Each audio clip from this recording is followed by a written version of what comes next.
Death of the dollar. That's what's coming. You've seen it happen. Every time in the news we look at the facts, we find that more and more countries are going off the dollar. And the biggest group are the BRICS. That's Brazil, Russia, India, China, and South Africa. Together, they are collectively creating their own entity as sort of a de-dollarization, and this has been happening over the past few years, slowly but surely. Let's get into the big news today. BRICS create development bank and a mini IMF. So I'll get right down into the article here.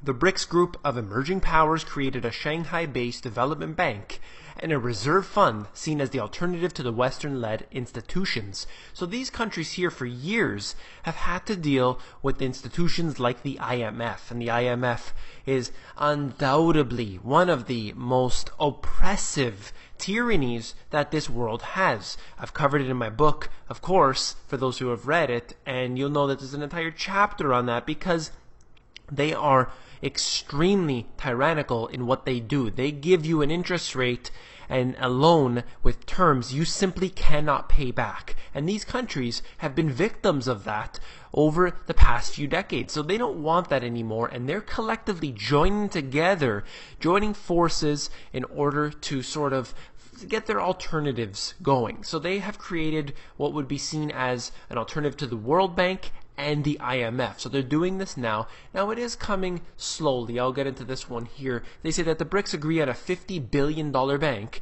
with something for everyone. I'll get into that something in a moment.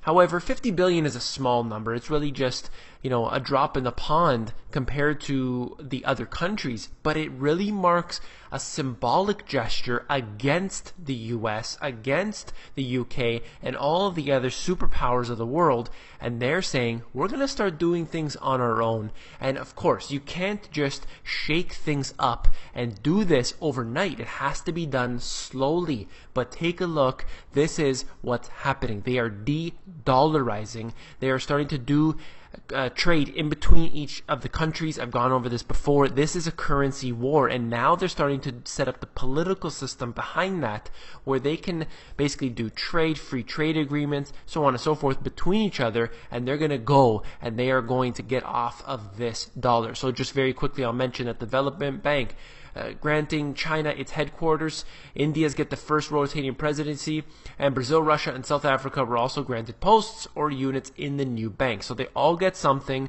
and this is a very good day for them, I assure you, where they build together and basically an anti-US stance here. Let's go on.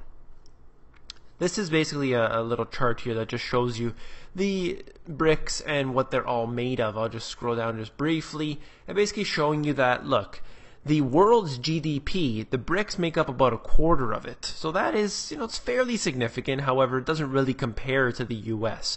However, when you look at the BRICS GDP, China is half of that.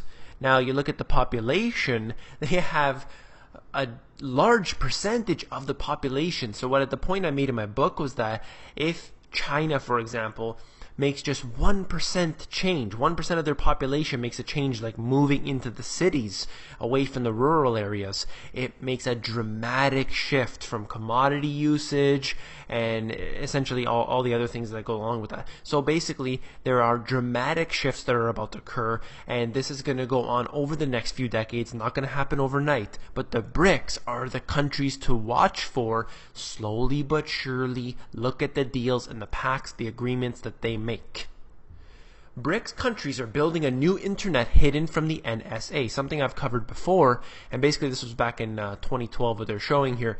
But essentially, they wanted to make this underground pipeline which bypasses the US, and they're saying, look, the US has all this power, all this strength, and all this decision making, and we don't want that. We want to do things on our own, and we're going to make ourselves a quote-unquote new internet which doesn't have the issues that this current one does. And I believe that more countries are going to join up with this.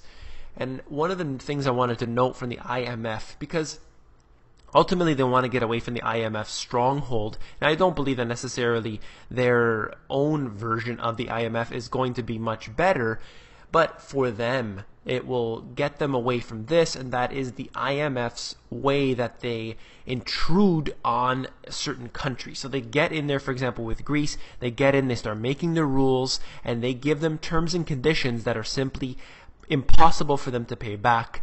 What I want to note is that the IMF's power will increase as the crisis worsens, something that I said, and this has been ringing true right now, and it is continuing to do so.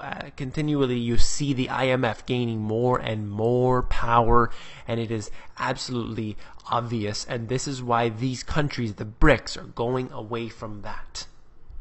I hope they like this information and that you will give this video a thumbs up if you do, and I hope that you also are becoming an insider. There are now well over 600 people, I believe, on the insiders, and I want to thank you all for joining up.